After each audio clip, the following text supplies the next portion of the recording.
Okay, so we are here at the sink. I've added some Blue Dawn dish soap, not a lot. I'm having to simulate it because I already poured it in before I started. So we're going to fill the sink up. This is lukewarm water, no warmer than what you would give a baby a bath with. And if you're not sure how warm baby bath water should be, find somebody older that's had kids. Ask them to touch the water to see if it's the right temp. So I'm covering one tube with my finger and submerging the other tube, and I'm trying to get this warm soapy water up into the crook of the slide to get all the little nasties out. Now I brush my teeth and rinse with water before I play, so this is less of an issue for me, but you know, if you've never done this, you'll be amazed at what comes out of this slide. It's pretty disgusting. So for brevity's sake, I'm moving on and draining this sink. You may want to do 2 or 3 rounds with the soapy water, and if it's really bad, you may want to soak it in a bathtub filled with soapy water, again, lukewarm, for half an hour, 45 minutes, just to loosen everything up. Now we segue to the rinse, and you'll see that this is the first rinse of what I do, 2 or 3, I think, just to make sure I get all of the soapy water out. I let it fill up a little bit, and I repeat the pattern, repeat the process. See, there's some suds already, just from what was inside the cork barrels. And I'm gonna slush pump again here, try to get all this soapy water out. Gross, gross, gross. You don't want to leave this in here because even though it's Blue Dawn dish soap, over time it would leave a residue, and I'm not sure if it would do anything else, but I think it would wreak havoc on your slide action. Remember that on a high quality slide, it's a few human hairs thick difference between the diameters of the inner and outer slide tubes.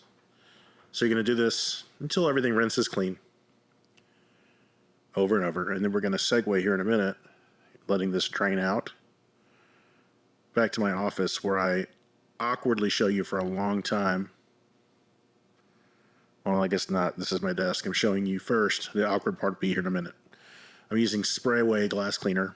It's no ammonia, and I'm using a microfiber cloth. I'm just getting some of the stubborn stuff that gets kind of stuck to the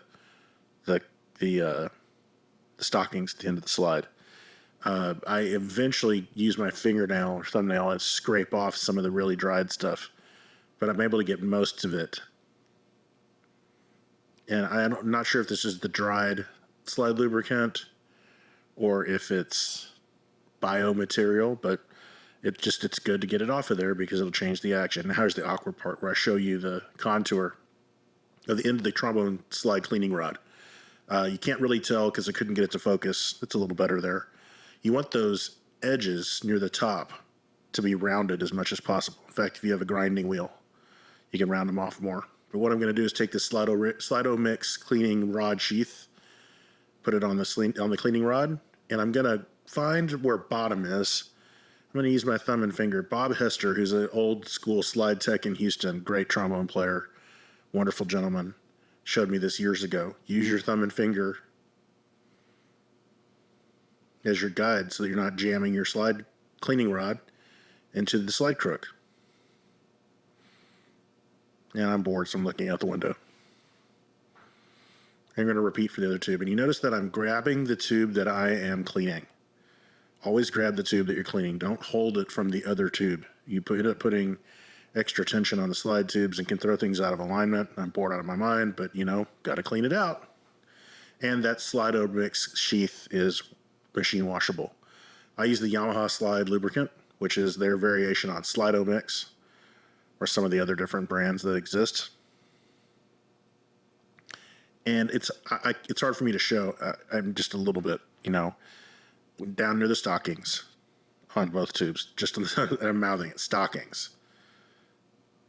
Just a little bit on each slide tube, and then you work it in. And now, the most important part after working it in, we wipe the product off of the inner slide, because we don't want the product on the inner slide in this most awkward exchange ever here trying to move this stuff around. You want the lubricant on the inside of the outer slide, not the outside of the inner slide. So we transferred it, a thin coat, to the raw brass on the inside of the slide. Now we add the spray bottle water, and those little beads are the ball bearings that will make the slide move freely. This is why oil is not great, because it doesn't bead up. The beads, it's kind of like having a toy truck. You can roll it around on movable wheels rather than scratching it everywhere you go.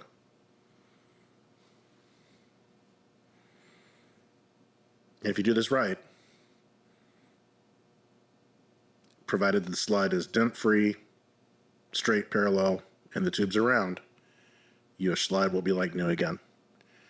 And I would advise you to get Chem Clean or Ultrasonic Clean once a year at a tech you trust.